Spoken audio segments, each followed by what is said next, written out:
그러나 너희가 내 괴로움에 함께 참여하였으니 잘하였도다. 빌립보 사람들아, 너희도 알거니와 복음의 시초에 내가 마게도냐를 떠날 때에 주고받는 내 일에 참여한 교회가 너희 외에 아무도 없었느니라. 아멘.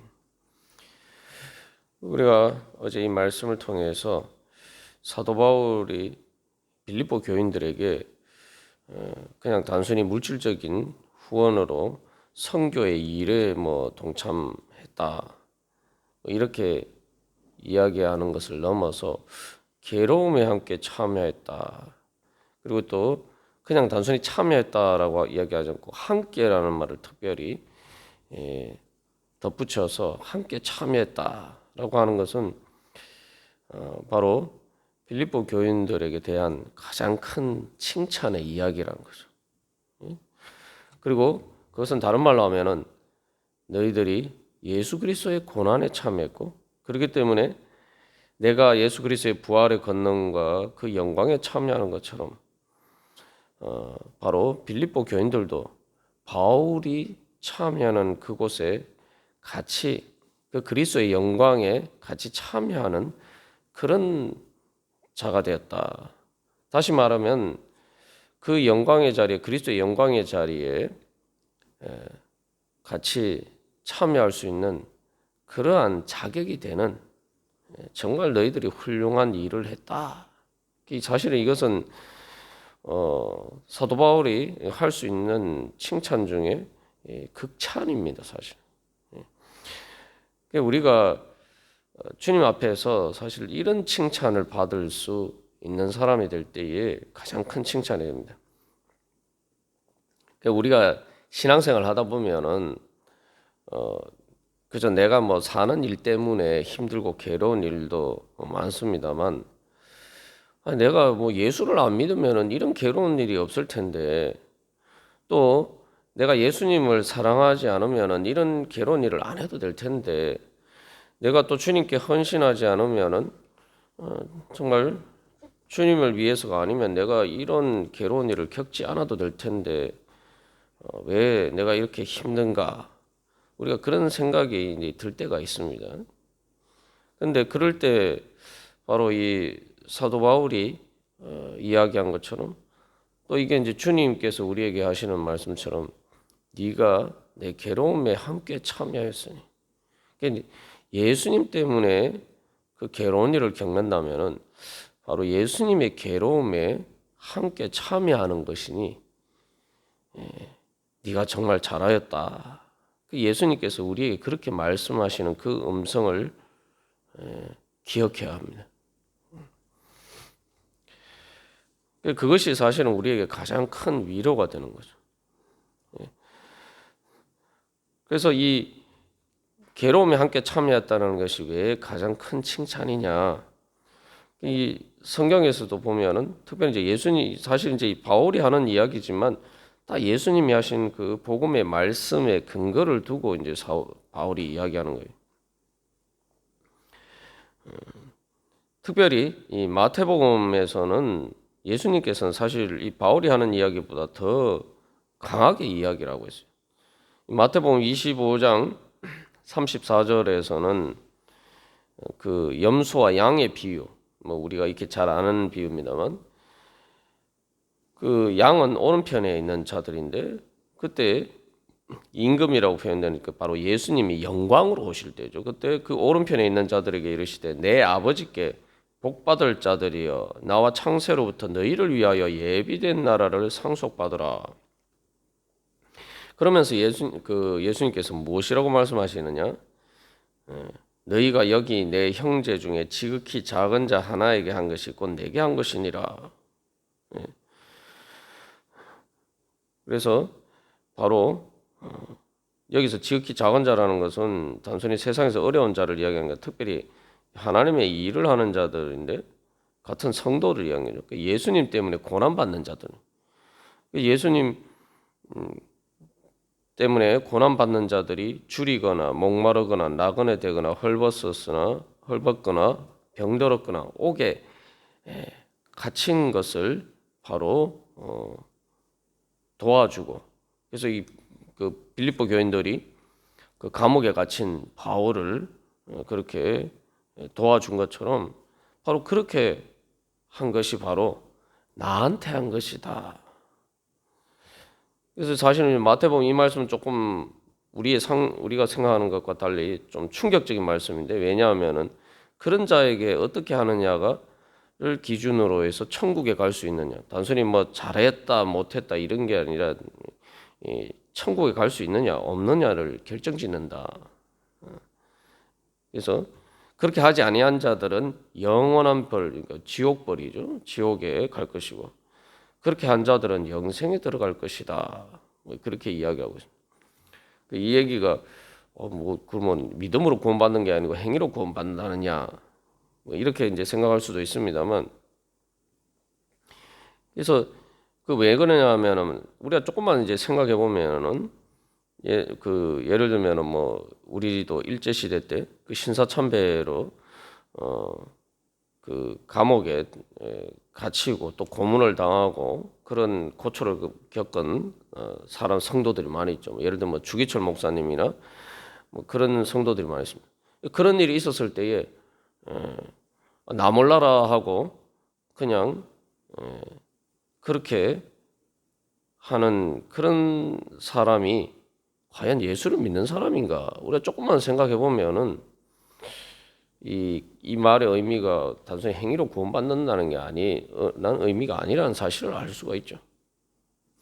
그 뭐 같이 그렇게 감옥에 갇히지는 않아도 그래도 그런 일을 당했을 때에 그 남은 가족들을 돌봐주고 또 이렇게 하면 좋은데, 사실 현실적으로 그런 일이 처했을 때에 많은 사람들이 자기에게 피해가 갈까봐 다들 외면하는 경우들이 많다는 거죠. 예수님 하신 말씀은 그렇게 할 때 너희들이 그렇게 하느냐가 바로 나한테 어떻게 하느냐, 예수님한테 어떻게 하느냐라는 문제라는 거예요. 그래서 이게 사실 그렇기 때문에 그런 관점에서 보면은 예수님의 괴로움에 함께 참여한 자가 되었으니 이거야말로 가장 큰 칭찬이라는 거죠.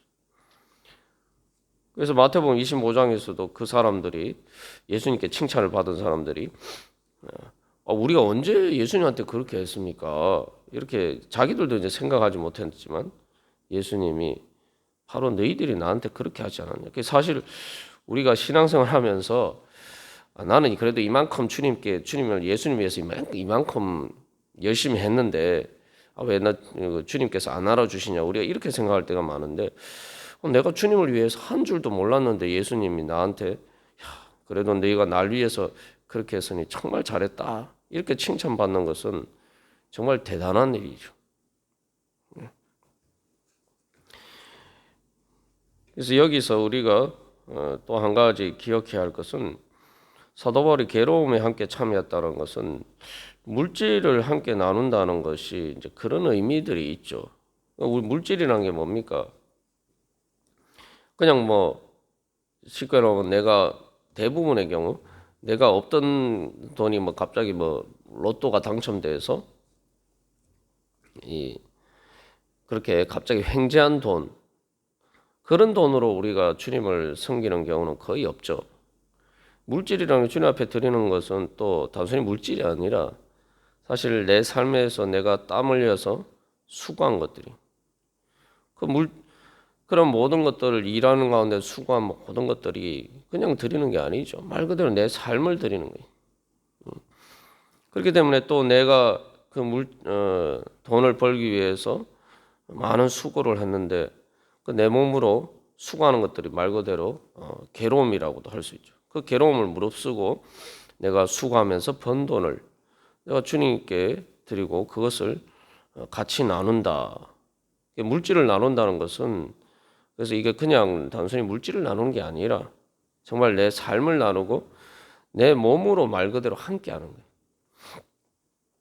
우리가 예수 그리스도와 께서 우리의 머리가 되시고 우리가 그 몸의 지체다. 이제 교회를 그렇게 비유를 하는데, 예수님께서는 말 그대로 그렇기 때문에 이 땅에 오신 거죠. 예수님의 성육신과 예수님의 바로 십자가 고난을 받으신 것은 우리를 대신해서 날 위해서 그렇게 하셨다라고 이야기하는데, 예수님께서 말 그대로 그 몸으로 삶으로 우리의 괴로움에 참여하신 거예요. 우리와 함께 하시기 위해서. 우리가 주님께 드리는 것도 다 그렇기 때문에 바로 주님께서 나를 위해서 자기 몸을 버리시고 함께 하신 것처럼, 그 몸으로 함께 하신 것처럼 나도 바로 주님과 함께 참여하기를 소망하면서 드리는 거죠. 그러면은 결국 그것이 어떻게 보면은 예수님의 몸에 참여하는 가장 큰 일이 될 것입니다. 그렇기 때문에 사도 바울이 여기 괴로움에 함께 참여한다는 것은 바로 그러한 예수님의 몸에 참여하는, 그렇기 때문에 그것은 당연히 하나님 나라를 상속받는 것과 관련이 되죠. 그래서 우리가 앞에서도 나누었습니다만, 참여라는 말이 단순히 뭐 참가한다, 우리가 이런 의미로 생각할 수 있습니다만, 사실 이 참여라는 말은 이 축복의 말씀이에요. 왜냐하면은 그 예수님도 내 아버지께 복 받을 자들이여라고 이야기를 말씀을 하셨는데, 이 참여라는 말은 그냥 단순히 참가하는 것으로 끝난다는 그런 의미가 아니라 더 본질적인 의미는 나눈다는 얘기입니다. 나누고 함께 한다. 다시 말하면 괴로움에 함께 참여한다는 것은 바로 사도 바울의 영광을 같이 나눈다는 거예요. 사도 바울이 그 고난을 예수님 때문에 당하는 괴로움을 통해서 하나님께 상 받으면은 단순히 바울의 상뿐만 아니라 그 상을 빌립보 교인들도 같이 나눈다는 거예요. 그래서 이 제사하는 개념으로 우리가 생각해 보면은 이 공유라고 할 수 있죠. 공유. 그래서 예수님도 그 성도들을 그렇게 괴로울 때 섬긴 자들에 대해서 너희가 예비된 날을 상속받으라. 상속이라는 게 바로 이제 그런 참여를 보여준 거죠. 우리가 하나님 나라를 상속한다는 건 하나님, 예수님께서 누리시는 하나님 나라를 우리도 같이 누린다는 거예요. 내가 예수님이 내 대신 내 괴로움에 참여하심으로 나와 말 그대로 한 몸이 되기를 원하셨단 말이죠. 우리가 어떻게 한 몸이 되느냐 이렇게 생각하시는데, 괴로움에 함께 참여하면 바로 물질을 나누고 또 이런 모든 일들 그렇게 할 때 그게 이제 예수님의 몸에 참여하는 것이고, 그 예수님의 괴로움에 참여하면은 결국 우리가 예수님의 영광, 천국을, 예수님 사실 천국은 하나님 나라 것이고, 우리가 죄인이지만 의인이 될 수 있는 것도 예수님의 의에 참여하기 때문에, 내가 잘한 게 아닌데 내 공로가 아니에요. 그러나 예수님의 의와 예수님의 공로인데 내가 거기에 참여하면은 예수님의 의가 나의 의가 되고 예수님의 그 공로가 내 공로가 되는 거예요. 그래서 우리가 천국 가는 겁니다. 그래서 사도 바울이 빌립보서 3장에서 내가 가진 의는 율법에서 난 것이 아니고 오직 그리스도를 믿음으로 말미암은 것이니라고 하는데, 그러면서 이제 내가 그리스도와 그 부활의 권능과 그 고난의 참여함을 알고자 하여라고 이야기하죠. 그 믿음이라는 게 어떤 거냐? 바로 예수님이 나의 몸, 자기 자신을 대신해서 예수님께서 사실은 먼저 내 몸의 괴로움에 참여하신 거예요. 내 죄의 괴로움에 참여하신 거예요. 그러니까 내가 그것을 믿고 나도 예수님의 그 괴로움에 참여할 때에 바로 우리가 예수님의 큰 모든 영광을 함께 누린다는 거죠. 그래서 여기서 우리가 한 가지 우리 그 신앙생활 할 때에 또 우리가 살아갈 때에 우리가 적용해야 될 중요한 점이 있습니다. 나는 정말 하나님 나라에 참여할 자격이 되는가? 우리가 자꾸 이제 세상적인 개념으로 신앙생활을 할 때가 많아요. 신앙생활 열심히 한다고 하면서도 세상적인 개념, 성경적인 개념이 아니라 예수님이 말씀하시는 대로 내 생각대로 세상적인 생각으로 신앙생활 할 때가 많은데, 그게 어떤 것이냐면은 세상에서는 말입니다. 괴로움에는 참여하지 않고 그 이익을 나눌 때만 참여하는 것이 횡재했다. 사람들은 다 그렇게 하려고 해요. 할 수만 있으면 그렇게 하려고 합니다. 뭐 대표적인 게 이제 뭐 국방의 의무죠. 많은 대부분 사람들은 다 국방의 의무를 성실하게 수행합니다만 대한민국에서 누리는 여러 가지 혜택들은 다 누리려고 하면서 바로 가장 힘든 사실 국가에 대해서 해야 될 우리가 많은 의무가 있고 뭐 세금도 내고 하지만 사실 제일 힘든 게 국방의 의무예요. 가장 젊은 날에 청춘의 20대의 가장 황금 같은 시기에 그런 내가 나라를 위해서 내 시간을 완전히 다 드리는 것이기 때문에 사실은 그것이 제일 힘든 일입니다. 근데 세상에서는 내가 그 국방의 의무를 다하지 않고 군대도 가지 않고 내가 그 모든 혜택을 누리려고 하는 그런 일들이 많아요. 그게 그렇게 되면 오히려 뭐 다행이다 이렇게 생각하는데 그건 세상에 정의가 제대로 서지 않기 때문에 그렇죠. 우리가 자꾸 신앙생활 할 때도 그런 개념으로 생각할 때가 많아요. 그러나 예수님께서는 아주 단호하게 말씀하시는데 하나님 나라에서는 그런 편법이 통하지 않는다는 사실을 우리가 기억해야 됩니다. 그 다른 말로 편법이라고 또 다른 말로 하면 얌체짓이죠. 내가 힘들 때는 전혀 하지 않다가 흔히 하는 것처럼 뭐 상 다 차려 놓으면 와서 밥만 먹고 가는 그런 식의. 뭐 그런 관점에서 이제 우리가 이 교회에서도 그리스도의 몸에 참여할 때도 또 교회에서도 나는 어떤 자인가. 말 그대로 남이 다 차려놓은 상에 그냥 밥만 먹고 가는 사람인가. 아니면 그 상을 차리는데 또 설거지를 하고 하는 그 모든 데 참여하는 자인가. 세상에서는 그런 편법이 통할지 몰라도 하나님 나라에서는 정의의 하나님 나라에서는 절대 그런 편법이 통하지 않는다는 거예요.